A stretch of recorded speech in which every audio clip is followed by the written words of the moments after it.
नमस्कार प्यारे साथियों, मैं जी स्वागत करता हूं आपके अपने प्यारे परिवार रोजगार विद अंकित पर। कैसे हैं आप सब लोग? आशा करता हूं बहुत अच्छे होंगे, स्वस्थ होंगे, लाजवाब होंगे। कल हम लोगों ने सिंधु घाटी सभ्यता पढ़ा था और कल मैंने आप लोगों को सिंधु घाटी सभ्यता के बारे में डिटेल में सारी चीज़ें कराई थी।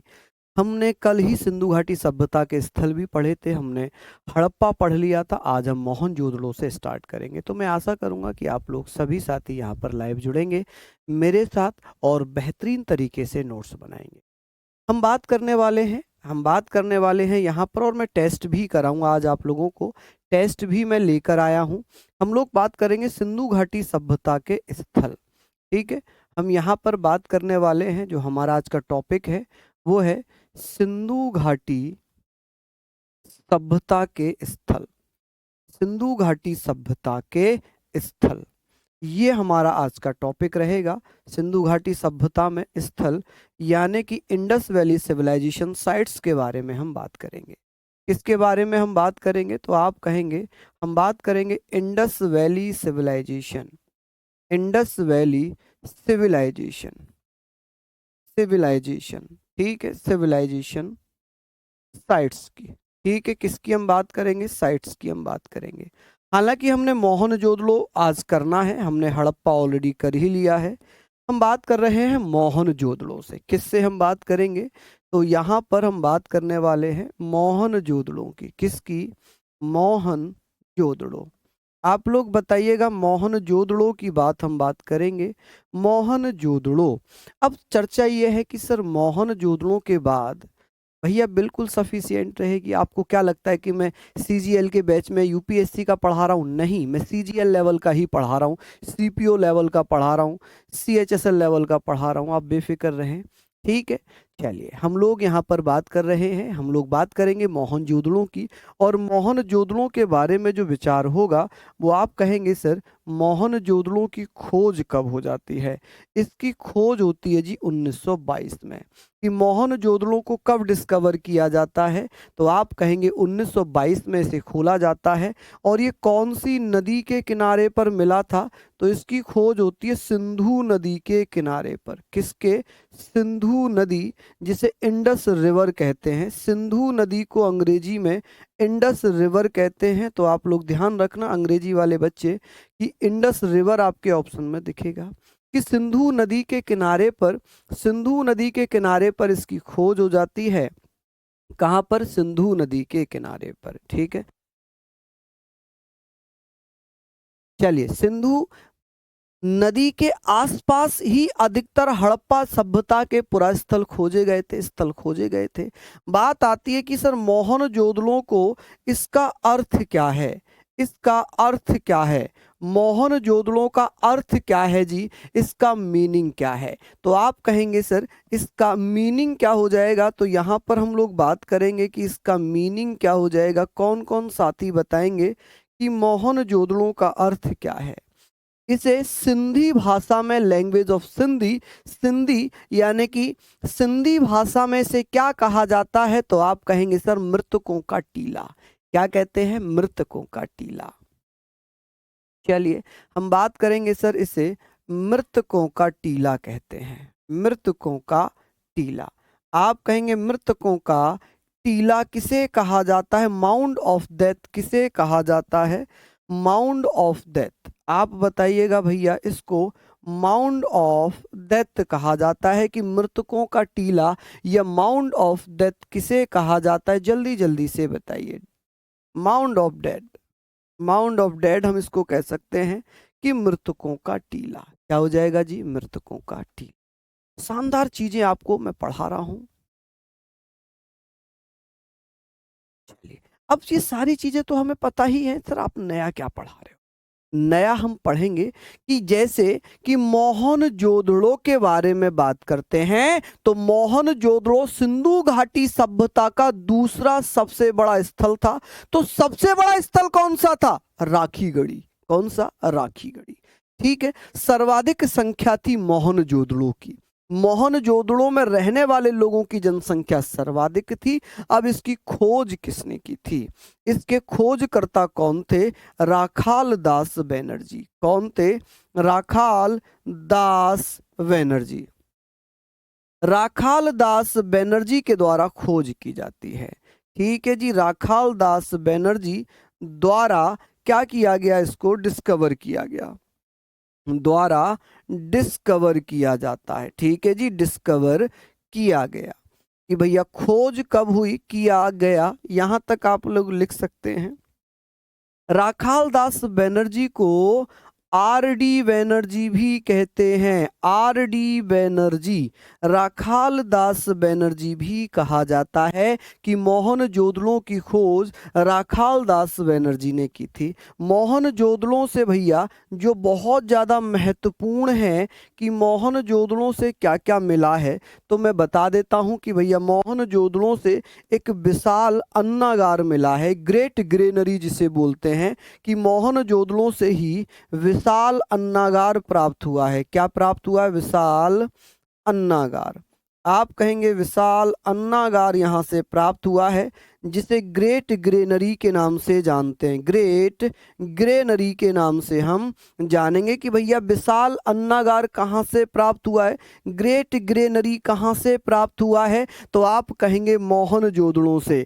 कहाँ से प्राप्त हुआ है ग्रेट ग्रेनरी? मोहनजोदड़ो से प्राप्त हुआ है। और मोहनजोदड़ो की खोज 1922 में सिंधु नदी के किनारे पर राखाल दास बनर्जी ने की थी। इसका मतलब क्या है? मृतकों का टीला। क्या है जी इसका मतलब? मृतकों का टीला। ठीक है, यहां तक हम पढ़ेंगे कि भैया यहां से और हमें क्या प्राप्त हुआ है, यहां से विशाल स्नानागार भी मिला है। क्या मिला है? विशाल स्नानागार। आप कहेंगे विशाल स्नानागार भी यहां से मिला है। विशाल स्नानागार, विशाल स्नानागार जिसे ग्रेट ग्रेट बाथ बोलते हैं, ग्रेट बाथरूम इसको बोल सकते हैं। ग्रेट बाथरूम कहाँ से मिला है? तो आप कहेंगे भैया ये कहाँ से मिला है? ये मिला है मोहनजोदड़ो से। कहाँ से? मोहनजोदड़ो से ये प्राप्त हुआ है। चलिए, कहाँ से प्राप्त हुआ? ये मोहनजोदड़ो से ये प्राप्त हुआ। अच्छा, यहाँ पर बात आती है स्वास्तिक चिन्ह की, कि भैया ये और बता दीजिए कि जो स्वास्तिक चिन्ह है, जो स्वास्तिक चिन्ह है ये कहाँ से प्राप्त हुआ है, और स्वास्तिक चिन्ह किसका प्रतीक है? तो स्वास्तिक चिन्ह भगवान सूर्य की उपासना का चिन्ह है। भगवान सूर्य की पूजा करते समय स्वास्तिक चिन्ह का मन में विचार किया जाता है। क्या किया जाता है? मन में विचार किया जाता है। तो आप कहेंगे सर स्वास्तिक चिन्ह कहाँ से मिला है? स्वास्तिक आपने ऐसे करके देखा होगा ना, ऐसे करके बना रहता है। एक मैंने उल्टा बना दिया, हालांकि उल्टा बना दिया, एक ऐसे करके बना होता है ना, इसे हम बोलते हैं स्वास्तिक चिन्ह। क्या बोलते हैं इसको? हम स्वास्तिक चिन्ह बोलते हैं। तो आप कहेंगे सर जो स्वास्तिक चिन्ह है, जो स्वास्तिक चिन्ह है ये कहाँ से प्राप्त हुआ है? स्वास्तिक चिन्ह की जो मोहरें थी, स्वास्तिक चिन्ह की जो मोहरें थी ये कहाँ से प्राप्त हुआ है? तो स्वास्तिक चिन्ह भी मोहनजोदड़ो से ही प्राप्त हुआ है। कहाँ से? मोहनजोदड़ो से ही प्राप्त हुआ है। कहाँ से प्राप्त हुआ है? मोहनजोदड़ो से ही प्राप्त हुआ। कहाँ से? मोहनजोदड़ो से ही प्राप्त हुआ। चलिए आगे बात करते हैं। आगे बात करते हैं कि भैया यहाँ से कांस्य की एक प्रतिमा मिली है। कांस्य, कांस्य जिसे हम क्या बोलते हैं? ब्रॉन्ज। कांस्य की एक नर्तकी की मूर्ति मिली है। कांस्य की नर्तकी, आप कहेंगे नर्तकी की मूर्ति मिली है, जिसे हम क्या बोलते हैं? इसे हम बोलते हैं डांसिंग गर्ल। क्या बोलते हैं? डांसिंग, डांसिंग गर्ल हम कह सकते हैं। डांसिंग गर्ल की एक मूर्ति मिली है। और ये मूर्ति कैसे बनी थी? ये दिरवी मोम विधि द्वारा, दिरवी मोम विधि द्वारा बनाई गई थी। दिरवी मोम विधि द्वारा इसको बनाया गया था, जिसे हम हिंदी में बोलते हैं दिरवी मोम विधि और अंग्रेजी में बोलते हैं lost wax method. Lost wax method, कि भैया लॉस्ट वैक्स मेथड के द्वारा इसको बनाया गया था। ठीक है, किसके द्वारा? लॉस्ट वैक्स मेथड के द्वारा बनाया गया है। एक सींग वाला गेंडा, वो भी मूर्ति यहीं से प्राप्त हुई है। ये सारी चीजें आप लोग लिखिए। चलिए लिख लीजिए आप लोग यहाँ पर, मेरी ना किसी से दुश्मनी है ना किसी से कोई बैर, मेरा काम सिर्फ पढ़ाना है, किसी का नाम लेना नहीं है। अगर आप केवल नाम लिवाने के लिए आते हो तो मत आया करो, ठीक है। मैंने एक सबक सीख लिया है आप लोगों से, एक सबक सीखा है कि केवल और केवल पढ़ाई करें, केवल और केवल पढ़ाई करें, हम तभी सही हैं। अन्यथा आप भैया जो भी आपके मन में आए वो, मैं नाम यहाँ पर किसी का नहीं लूंगा। डाउट अगर होता है तो मैं बता देता हूँ। डाउट अगर जो आप 2-3 बार क्लियर क्वेश्चन भेज रहे हो, अगर इसकी जगह डाउट भेज देते तो मैं डाउट शायद पढ़ लेता। और पढ़ाते समय कोई डाउट नहीं पढ़ा जाता है, आप भली भांति जानते हैं। ये हथकंडे जो है ना नाम लेने वाले, ये हथकंडे मत अपनाया करो। चलिए बहुत बढ़िया, यहाँ तक हम लोग बात करते हैं, इसको आप लोगों ने पढ़ लिया होगा। आई होप सारी चीज़ों को मैंने यहाँ पर डिटेल में सारी चीज़ें बता दी, लिख लिया आप लोगों ने। आगे बात करते हैं चहुंदड़ों की, कि चहुंदड़ों की खोज कब होती है। चहुंदड़ों की खोज कब होती है। चहुंदड़ों, आप कहेंगे सर चहुंदड़ों की खोज कब होती है और कौन करता है। चहुंदड़ों, आप कहेंगे सर चहुंदड़ों की खोज 1934 में होती है। कब, जल्दी जल्दी से बताना कि सर चहुंदड़ों की खोज 1934 में हो जाती है और इसकी खोज करते हैं एन गोपाल मजूमदार। कौन करते हैं जी खोज, N Gopal, N Gopal Majumdar, N Gopal Majumdar द्वारा, मजूमदार द्वारा क्या किया गया है, मजूमदार द्वारा क्या किया गया है, इसकी खोज की गई है मेरे लाडलो। क्या की गई है, ये सारी चीजें आप लोग लिख लीजिए, ठीक है। चलिए यहाँ पर हम बात कर रहे हैं चहुंदड़ों, एन गोपाल मजूमदार जी के द्वारा इसकी खोज की जाती है। हालांकि यहाँ से ये फेमस क्यों है, ये प्रसिद्ध क्यों है, क्या कारण है इसके फेमस होने का। फेमस होने का कारण क्या है, प्रसिद्ध होने का कारण क्या है, इसका कारण ये है कि यहाँ से मनका बनाने के कारखाने प्राप्त हुए हैं।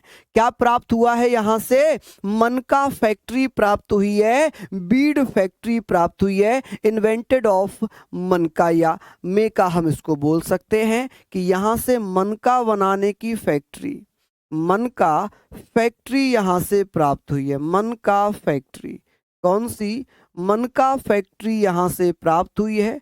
और मनका फैक्ट्री को अंग्रेजी में हम क्या बोलते हैं, इसको हम बीड फैक्ट्री बोलते हैं। क्या बोलते हैं इसको हम, बीड फैक्ट्री बोलते हैं।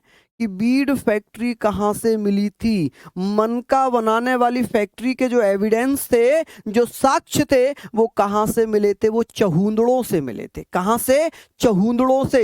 इस फैक्ट्री की खोज किसने की थी, इसकी खोज या इसकी डिस्कवरी किसने की थी, डिस्कवरी किसने की है। तो आप कहेंगे सर इसकी खोज या इसकी डिस्कवरी किसने की थी, तो इसकी डिस्कवरी की थी भैया अर्नेस्ट मेके ने। किसने, अर्नेस्ट मेके ने।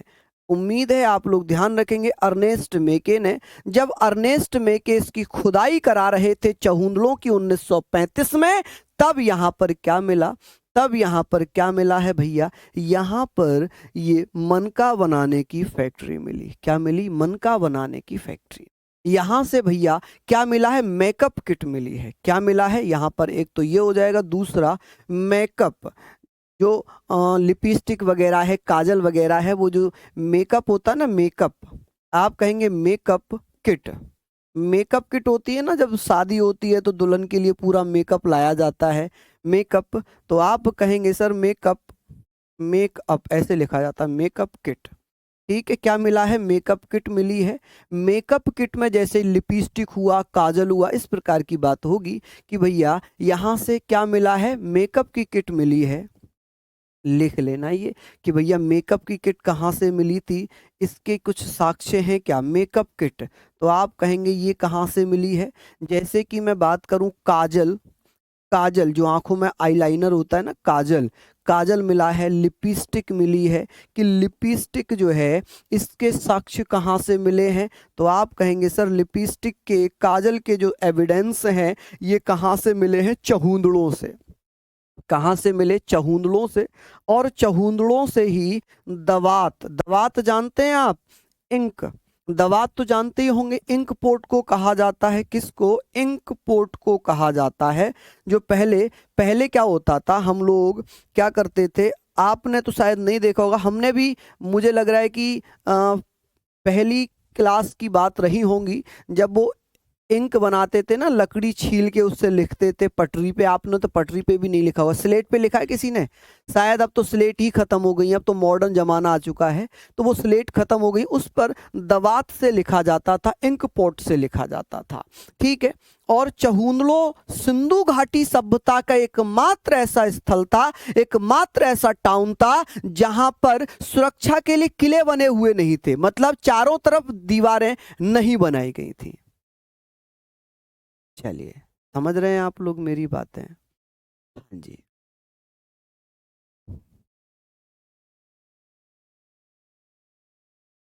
चलिए, यहाँ पर हम लोग बात कर रहे हैं, यहाँ पर देखिए जब हम पढ़ते हैं ना, एक एक हमने पढ़ लिया, फिर दूसरी क्लास को हम पढ़ाते हैं तो बहुत सारी चीज़ें हम अपडेट करते रहते हैं। इसी को तो कहते हैं कि टीचर जब भी क्लास में जाता है तो नई नई चीज़ें अपडेट करके जाता है, ठीक है।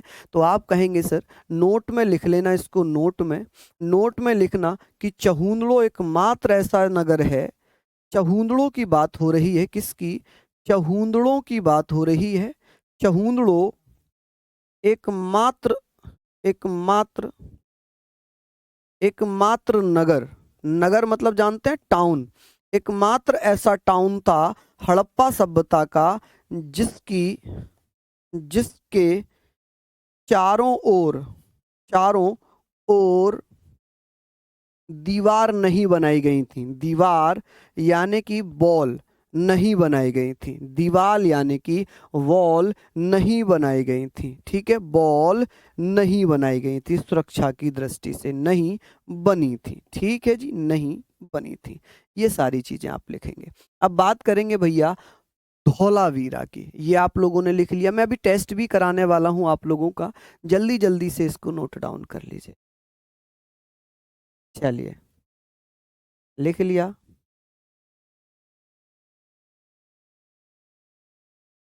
चलिए, हाँ जी, बहुत बढ़िया, यहाँ पर आप लोगों ने लिख लिया। हाँ जी, एक सींग वाले गैंडा का मोहनजोदड़ो से, मैंने बोला तो था, मैंने यहाँ से बोला था, जगह नहीं थी तो मैंने बोला तो था यहाँ से कि क्या मिला था, एक सींग वाला गैंडा हम कह सकते हैं कि एक सींग वाला, कुबड़ वाला बैल भी कह सकते हैं, एक सींग वाला क्या मिला था भैया? सांड मिला था। हाँ जी, बहुत बढ़िया, शानदार, लाजवाब, लाजवाब, हाँ जी, बहुत बढ़िया, बहुत बढ़िया। हाँ जी, तो आप कहेंगे एक सींग वाला सांड कह लें, बैल कह लें, सांड कह लें, बैल कह लें या बुल कह लें, बैल कह लें या इसको बुल कह लें। चलिए, यहाँ लिख लीजिए, मैंने इसलिए नहीं लिखा था, हालांकि मैंने ये बोल दिया था कि मोहनजोदड़ो से मिला है। चलिए, यहाँ तक आप लोगों ने लिख लिया होगा, यहाँ तक आपने लिख लिया। अब हम बात करते हैं धौलावीरा की, इसकी हम बात करेंगे, धौलावीरा, धौलावीरा। अब बात आती है धौलावीरा की, धौलावीरा। अब धौलावीरा जब हम पढ़ेंगे तो धौलावीरा की बात आएगी, इसकी खोज कब हो गई? इसकी खोज कब हो गई जी? 1967-68 में इसकी खोज हो गई। और खोज किसने की थी? जेपी जोशी ने, जगपति जोशी ने। लेकिन 1991-92 में इसकी खुदाई होती है और खुदाई कराते हैं RS वेस्ट। कौन कराते हैं? RS वेस्ट कराते हैं, ठीक है। अब ये है कहां पर? गुजरात में। धौलावीरा कहां पड़ता है? गुजरात में। और ये जो हमने पढ़े थे कि भाई ये जो हमने पढ़े हैं, ये सब जो हैं आप कहेंगे कहाँ है? पाकिस्तान में है। कहाँ पर है? पाकिस्तान में है। तो धौलावीरा की खोज की बात करेंगे, आप कहेंगे 1967-68 में इसकी खोज होती है। और खोज किसके द्वारा की जाती है? जेपी जोशी, यानी कि जगपति जोशी। किसके द्वारा? जगपति जोशी। इन्हें शॉर्ट फॉर्म में जेपी जोशी कहा जाता है, जगपति जोशी, जेपी जोशी द्वारा इसकी खोज हो जाती है, ठीक है, धौलावीरा की। इसकी धौलावीरा की खोज हो जाती है। अब धौलावीरा जो है ये कहां पर है? गुजरात में है, गुजरात में है, ठीक है। बात करेंगे जल निकास प्रणाली सबसे बेहतरीन थी यहां पर, वाटर जल प्रबंधन व्यवस्था सबसे बेहतरीन थी। जल प्रबंधन व्यवस्था, जल प्रबंधन,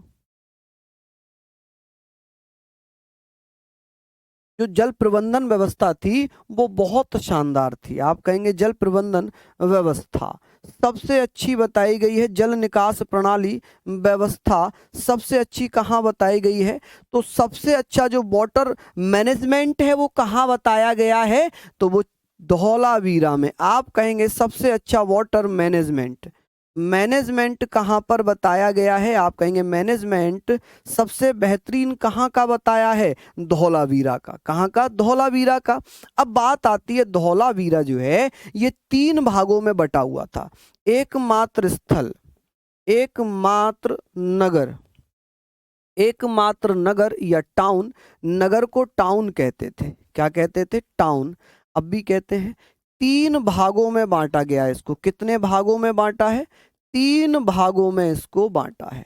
3 भागों में बांटा है। आप कहेंगे कितने भागों में बांटा है? 3 भागों में बांट दिया है धौलावीरा को।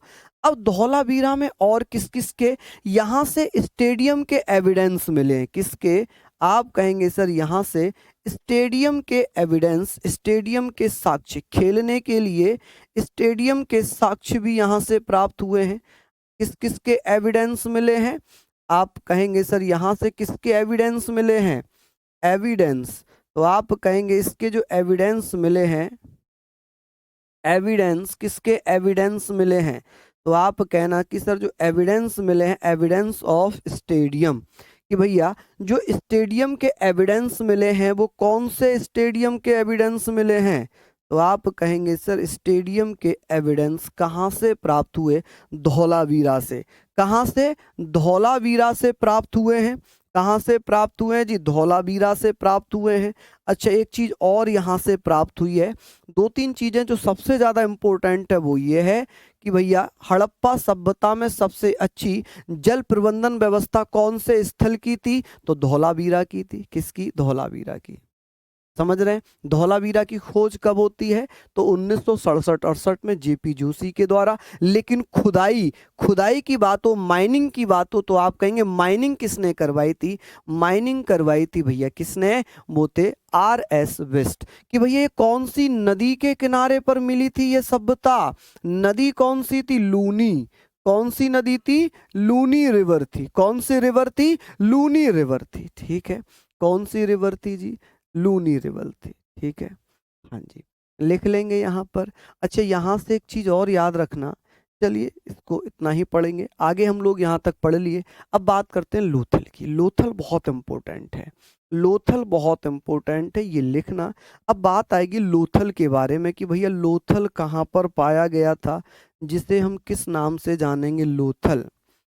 लोथल, लोथल जो प्राचीन बंदरगाह, जिसे जिसे हम पोर्ट बोलते हैं। क्या बोलते हैं? पोर्ट बोलते हैं। 1954 में लोथल की खोज होती है SR राव के द्वारा।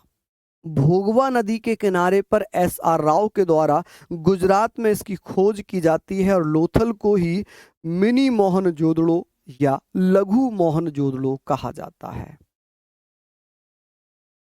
ठीक है, चलिए आगे बात करते हैं कि भैया इसकी खोज हो गई जी 1954 में। कब? 1954 में SR राव द्वारा। SR राव द्वारा।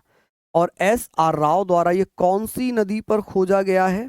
राव द्वारा इसकी खोज हो गई थी और इसे कहां पर? भोगवा नदी के किनारे पर, भोगवा नदी के किनारे पर खोजा गया। भोगवा नदी के किनारे पर खोजा गया है। चलिए चलिए यहाँ पर हम लोग बात कर लेते हैं। अब बात करेंगे भैया मोहनजोदड़ो को हम और क्या कहते हैं? मोहनजोदड़ो को हम और क्या कहते हैं? इसका अन्य नाम क्या होगा? अन्य नाम क्या होगा? अन्य नाम को अंग्रेजी में अदर नेम कहा जाता है। क्या कहा जाता है? अदर नेम कहा जाता है। ये चीजें आप लोग लिख लीजिएगा, अदर नेम कहा जाता है। ठीक है जी, ये चीजें हम लोग पढ़ेंगे, अदर नेम। बात आती है कि सर इसे लघु मोहनजोदड़ो कहते हैं। क्या कहते हैं? लघु मोहनजोदड़ो कहते हैं। क्या कहते हैं भैया? मोहनजोदड़ो। कि लघु मोहनजोदड़ो इसे कहा जाता है। लघु मोहनजोदड़ो इसे कहते हैं। इसे मिनी मोहनजोदड़ो भी कहा जाता है। मिनी मोहनजोदड़ो। ठीक है जी, आप कह सकते हैं कि भैया इसे क्या बोलेंगे? जोदारो। ठीक है जी, जोदारो, इंग्लिश में जोदारो और वैसे मोहनजोदड़ो। क्लियर हो गई। अब यहाँ से किस किस के साक्ष्य मिले हैं? जैसे आपसे पूछा जाए कि भैया घोड़े के हड्डियों के एविडेंस कहाँ से मिले? जो घोड़ा है, घोड़ों के जो एविडेंस हैं, घोड़ों की हड्डियों के जो साक्ष्य हैं, वो कहाँ से मिले हैं? शतरंज के खेल के साक्ष्य कहाँ से मिले हैं? और सबसे महत्वपूर्ण, हड़प्पा सभ्यता का ऐसा कौन सा नगर था जहां 3 युग समाधियों के साक्ष्य प्राप्त हुए? 3 युगल समाधियों का मतलब है कि एक ही कब्र में 3 लोगों को दफनाने के साक्ष्य कहां से प्राप्त हुए हैं? तो आप कहेंगे भैया यहीं से प्राप्त हुए हैं। क्या होगा यहां से? सबसे पहले जो महत्वपूर्ण होगा वो ये कि 3 युगल समाधि, 3 युगल समाधि के जो साक्ष्य हैं, 3 युगल समाधि, 3 युगल समाधि, 3 युगल समाधि का मतलब है कि एक ही कब्र में 3 लोगों को दफनाना, एक ही कब्र में 3 लोगों को दफनाना। 3 कपल्स टॉम कहां से प्राप्त हुए हैं? तो आप कहेंगे भैया 3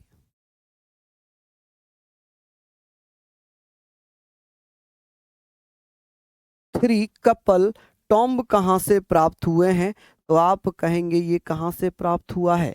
भोगवा से, लोथल से। भोगवा तो नदी का नाम है। दूसरी चीज भैया, घोड़ों की हड्डियों के अवशेष कहाँ से मिले हैं? घोड़ों की हड्डियों के अवशेष कहाँ से प्राप्त हुए हैं?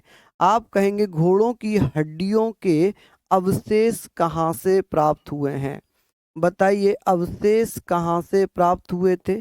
तो जल्दी जल्दी से मुझे बताएं। आप कहेंगे भैया कहाँ से? Evidence of horse.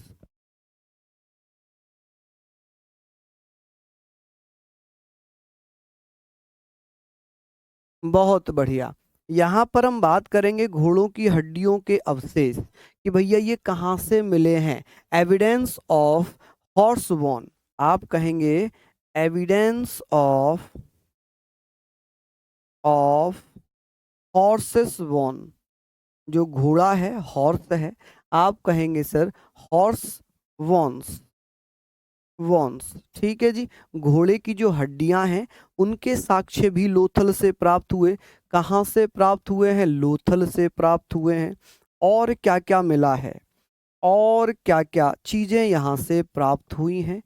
आप मुझे बताइए। ये हो गई 2 चीजें। तीसरी, यहाँ से शतरंज के खेल के साक्ष्य मिले। क्या मिला है?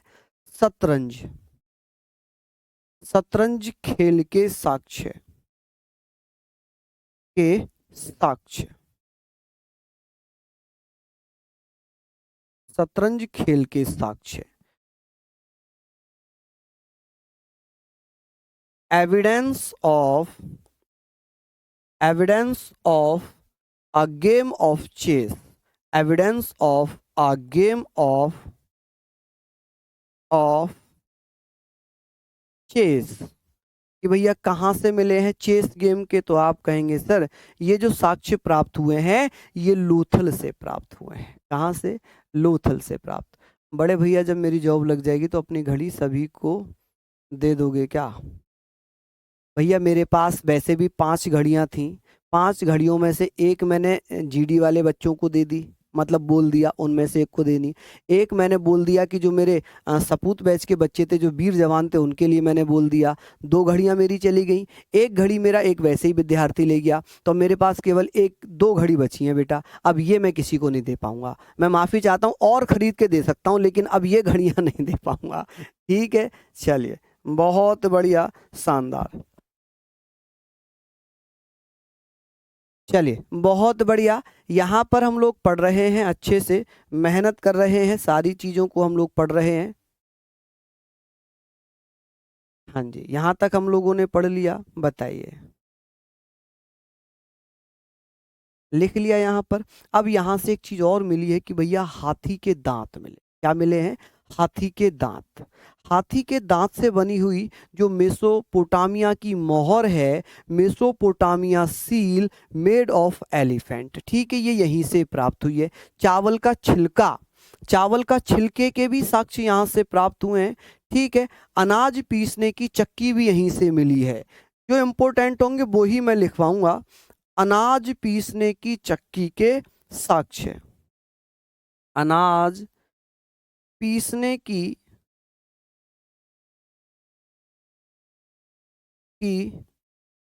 चक्की के साक्ष्य, चक्की के साक्ष्य कहाँ से प्राप्त हुए हैं?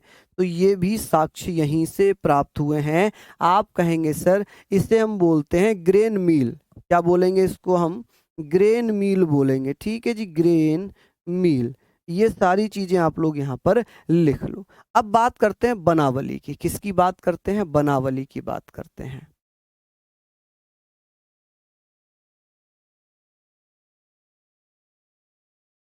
लिख लिया?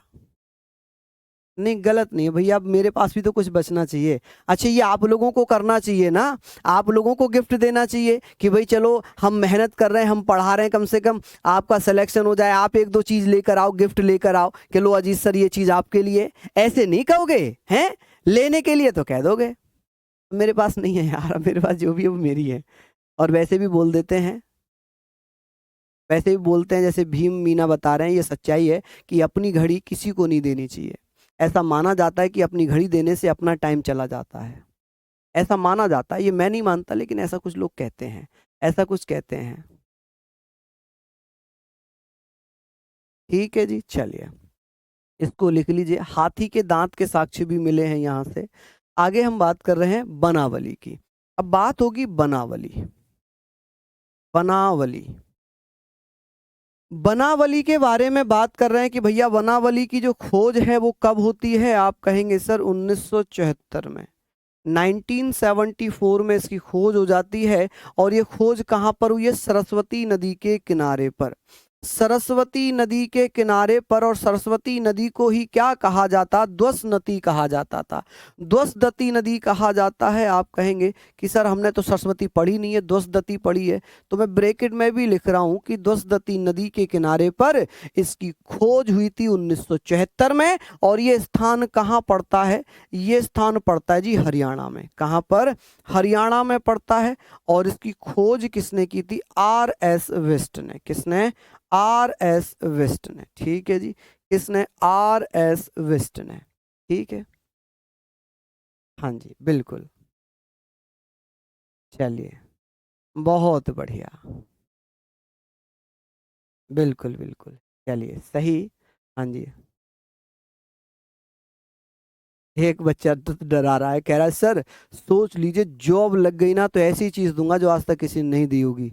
बढ़िया लगी, बढ़िया लगे प्रॉमिस। कहीं ऐसा तो नहीं है गोली मारेगा? ऐसा तो नहीं है?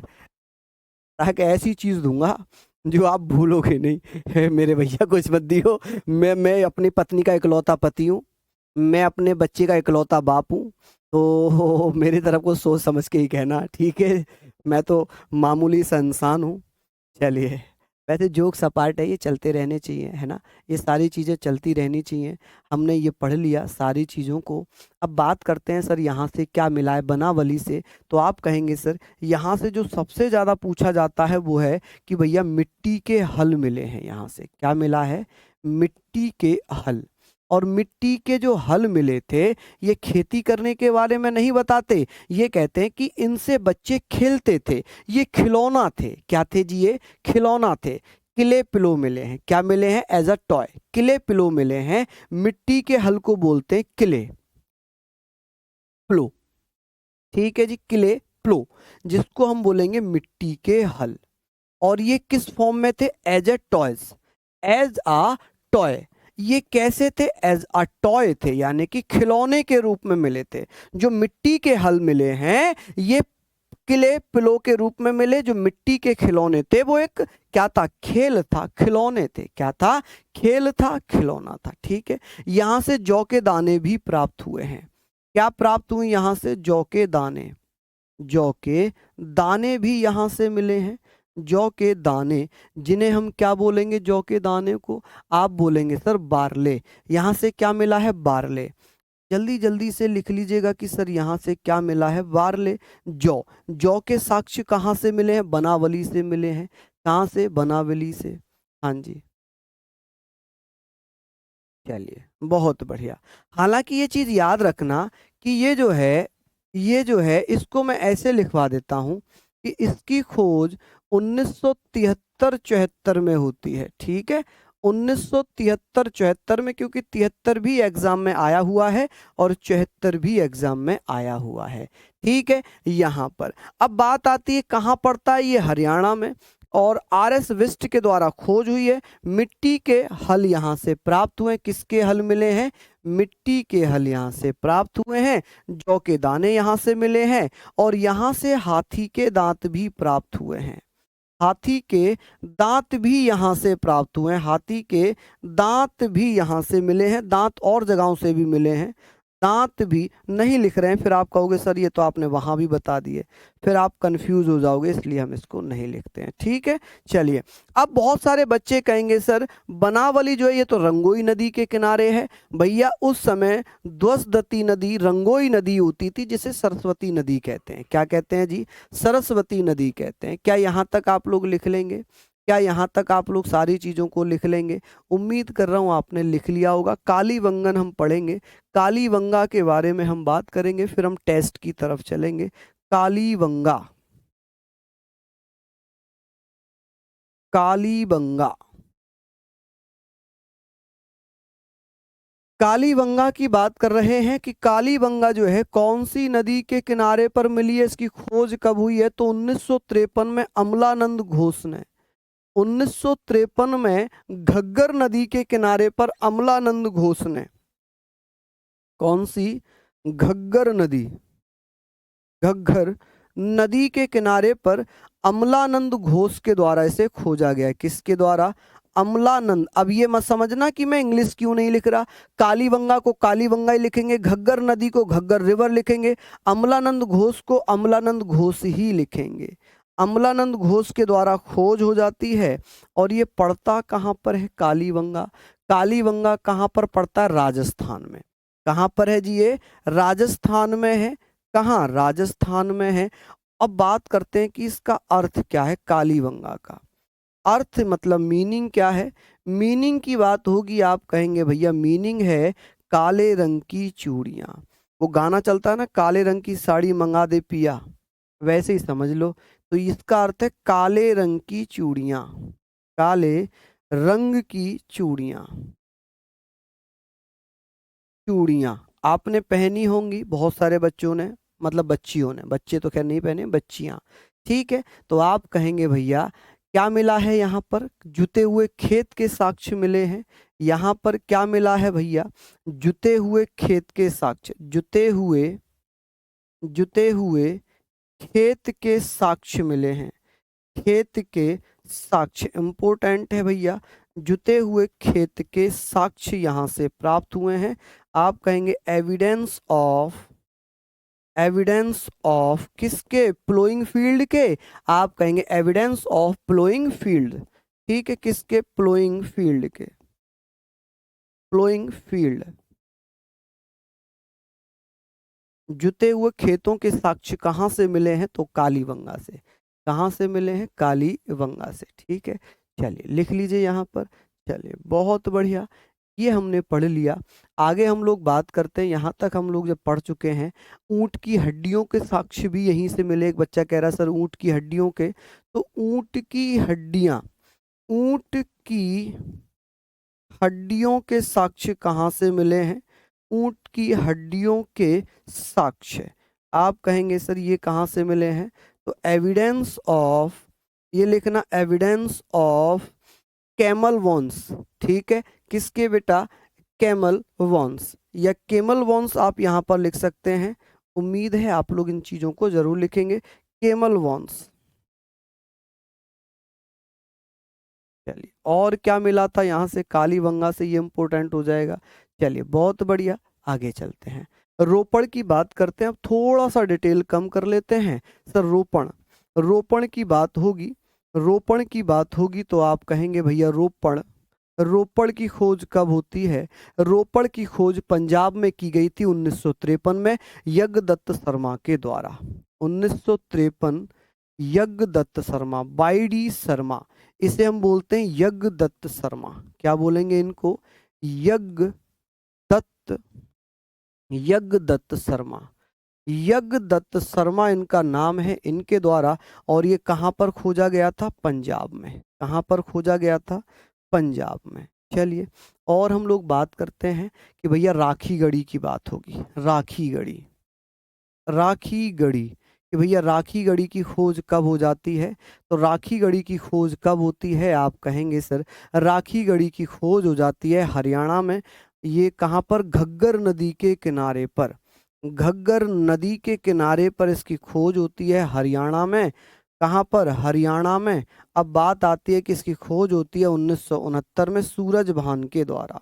इसके द्वारा? सूरजभान के द्वारा, सूरजभान। लेकिन कहीं कहीं ये 1973 दिया हुआ है, जो कि सही नहीं है।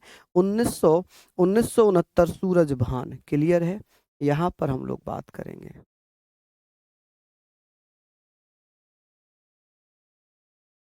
चलिए, लिख लिया आप लोगों ने? यहाँ तक समझ रहे हैं आप लोग?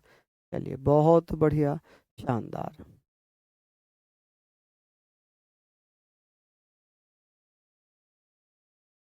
हाँ जी।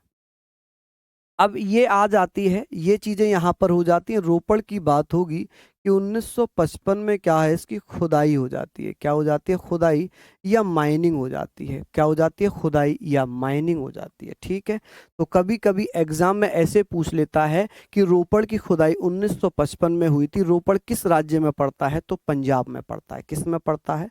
पंजाब में पड़ता है। चलिए, यही सारी चीजें थी आप लोगों की, यही सारी चीजें यहाँ पर थी जिसको हमने पढ़ लिया। ये सारी चीज़ें हम लोगों ने पढ़ ली। हालांकि ये पीडीएफ में पूरी आप लोगों को प्रोवाइड करवा दूंगा। ये पूरी पीडीएफ में आप लोगों को प्रोवाइड करा दूंगा ताकि आप लोग पूरी चीज़ों को अच्छे से नोट डाउन करें।